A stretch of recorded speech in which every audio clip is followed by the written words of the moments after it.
Heureux serez-vous lorsqu'on vous outragera, qu'on vous persécutera et qu'on dira faussement de vous toutes sortes de mal à cause de moi. Réjouissez-vous et soyez dans l'allégresse, parce que votre récompense sera grande dans les cieux. Car c'est ainsi qu'on a persécuté les prophètes qui ont été avant vous. Matthieu 5, 11, 12. Si vous voulez être fidèle, vous devez vous préparer à la persécution par les impies. Beaucoup souffrent à cause de ce qu'ils refusent de recevoir ou de donner des pots de vin. Beaucoup perdent leur avancement durant plusieurs années. Soyez patient, même si vous devez souffrir. La parole de Dieu dit que vous serez abondamment récompensés dans le ciel.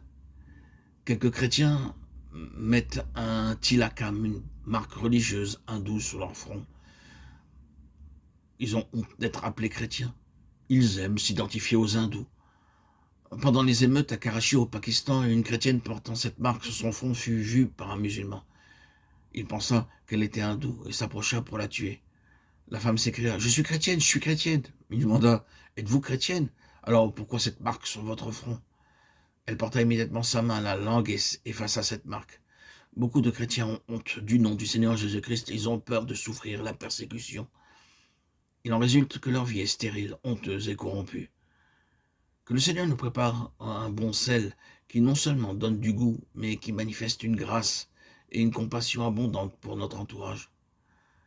Comme le sel de la terre, nous pourrons essuyer beaucoup de larmes et apporter de la joie à beaucoup de foyers, et ainsi en chasser la tristesse et la misère.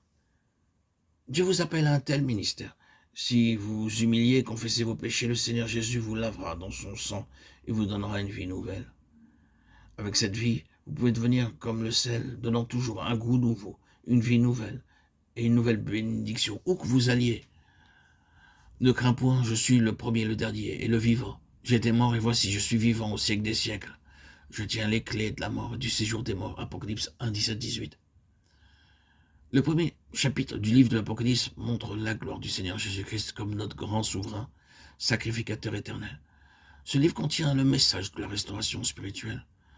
Toute perte peut être recouvrée si nous obéissons aux lois divines. Nous lisons que Jean entendit derrière lui une forte voix et qu'il se retourna pour voir la voix qui lui parlait. Jean regardait dans la mauvaise direction. Apocalypse 1, 10 à 12. Nous aussi, nous nous décourageons parce que nous regardons dans la mauvaise direction. Dans Apocalypse 1.20, nous voyons quelle sorte d'église bâtit le Seigneur Jésus-Christ. Apocalypse 1.13 montre Christ comme le grand souverain sacrificateur éternel. Ce chapitre contient 7 aspects du Seigneur Jésus-Christ. Sa tête et ses cheveux étaient blancs comme de la laine, Apocalypse 1.14 à 18. Ses yeux étaient comme une flamme de feu, ses pieds étaient semblables à de l'airain affiné. L'airain parle du jugement. Dans Genèse 3.15, la prophétie fut donnée que la tête du serpent serait écrasée. Sa voix était comme le bruit de grandes eaux, Apocalypse 1.15 et 19.6. Ses mains soutenaient 7 étoiles. Le Seigneur tient les églises dans ses mains. De sa bouche sortait une épée aiguë à 2 tranchants. Dans Hébreux 4.12, la parole de Dieu est comparée à une épée à 2 tranchants. Enfin, son visage était comme le soleil, dans ce qu'il brille dans sa force. Le Seigneur donna à l'apôtre Jean une nouvelle révélation de lui-même. Présenter Christ non seulement son enseignement, mais aussi sa gloire et sa beauté céleste. Apocalypse 19.16 le révèle comme le roi des rois et le Seigneur des seigneurs.